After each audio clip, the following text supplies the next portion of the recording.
Hello guys! This is Oscar again. Nakita nyo balot na balot ako, no? Tsaka kasama ko to sa likod si Mola. Kasi bakit? Ang lamig-lamig, 16 degrees ngayon. Tapos nag-aayang lumabas. Bored na raw siya sa loob ng bahay.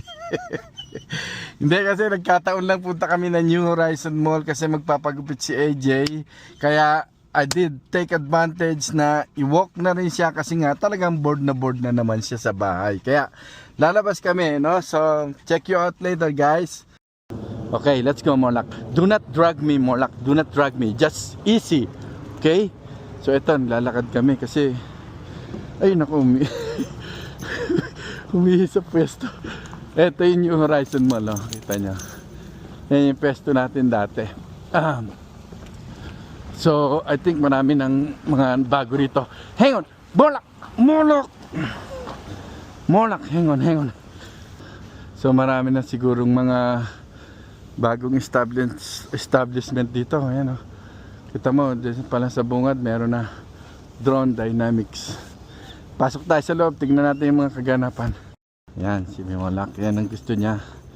Kasi ano to asong gubat. Actually.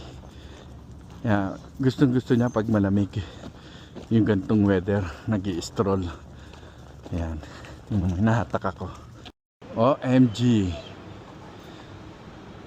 etong Sky Castle na to, actually before I leave, nag-start palang mag-open, pero ngayon as you can see, sarado sila, walang operation.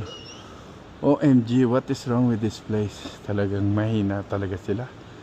So yan, Sky Castle. Roller skate yan pero hindi yata pumutok.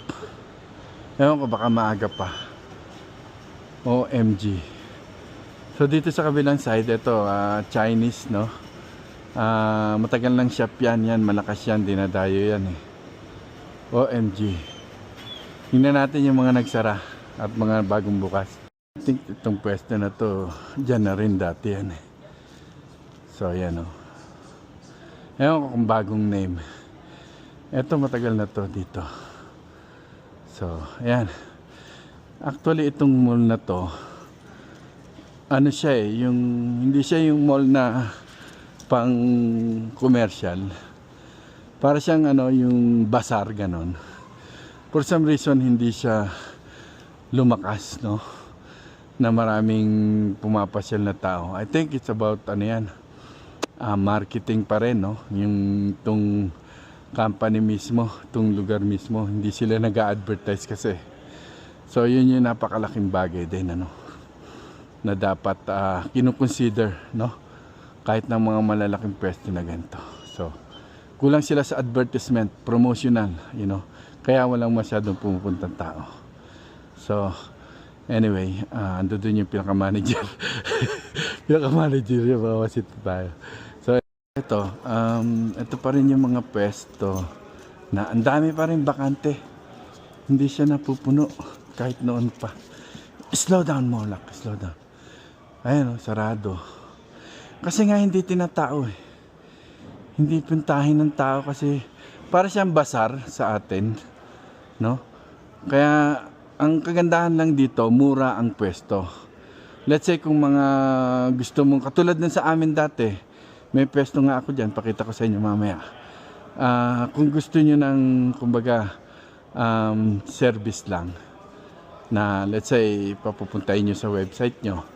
And, cheaper price kasi ng rentahan dito. Merong from 300 to 800 ang max, no? Yung sa akin noon, I think I'm paying just only $500, no? So cheaper talaga siya. Pero yun nga, lalo na sa patay na araw, hindi masyado puntahin ng tao. So yun, ikot pa tayo.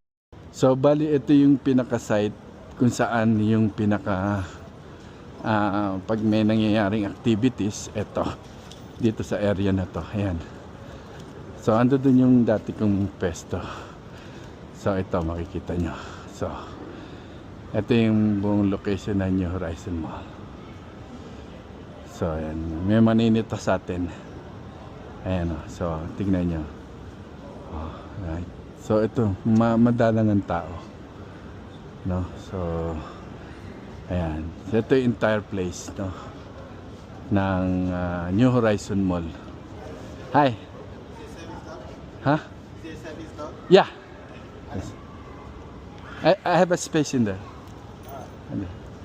So ito yung baling location, entire location ng place na to. Pagka mga weekday, hello, my service. Yeah, he's a nice, very nice dog. Okay, so yan, ikot pa tayo. So ito makikita nyo, travel career kay Del Marian kasamahan natin dito. So wala rin siya, no? So ganoon ang sistema dito sa location na to, no? So mostly ang malakas na araw dito is yung Friday, Saturday, Sunday. Ngayon siguro mamaya later, pero yun nga.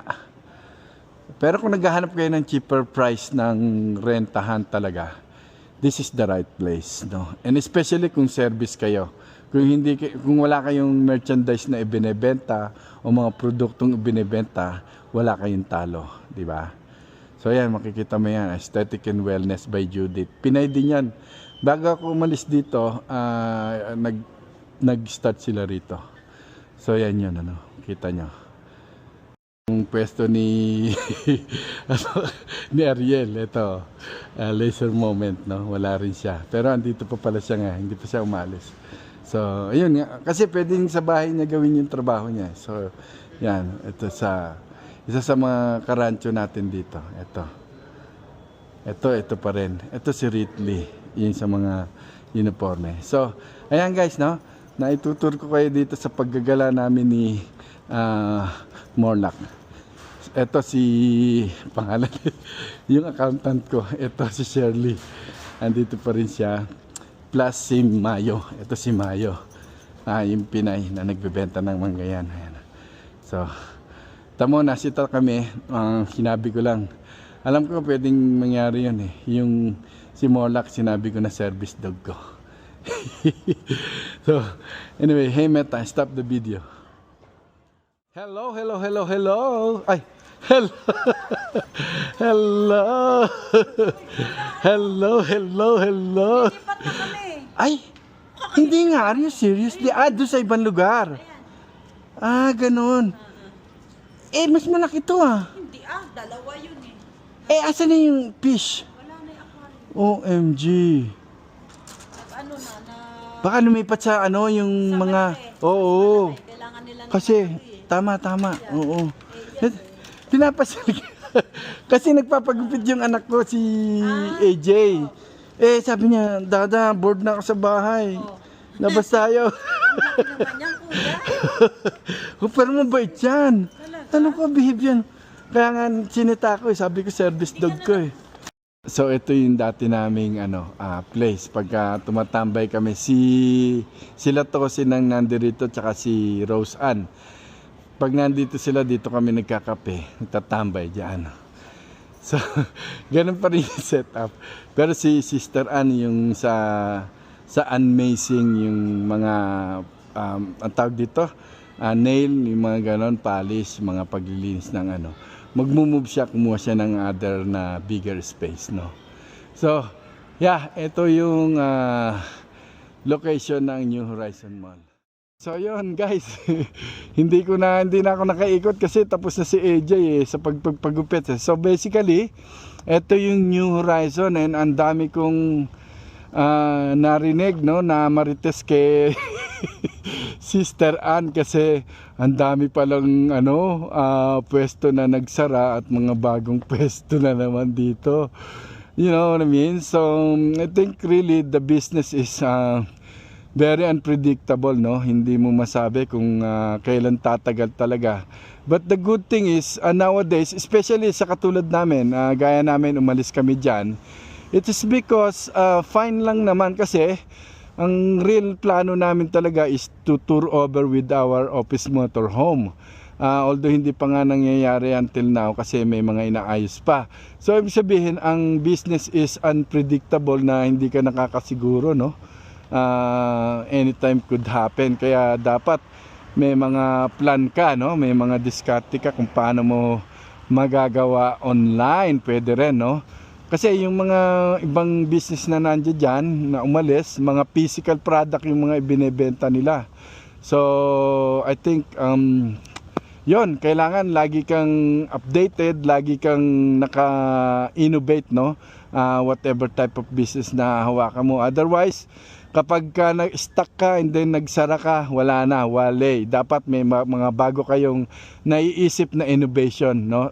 To start and running your business back again. So again, this is Oscar from Liwaliw Travels. You guys have a great day. Bye.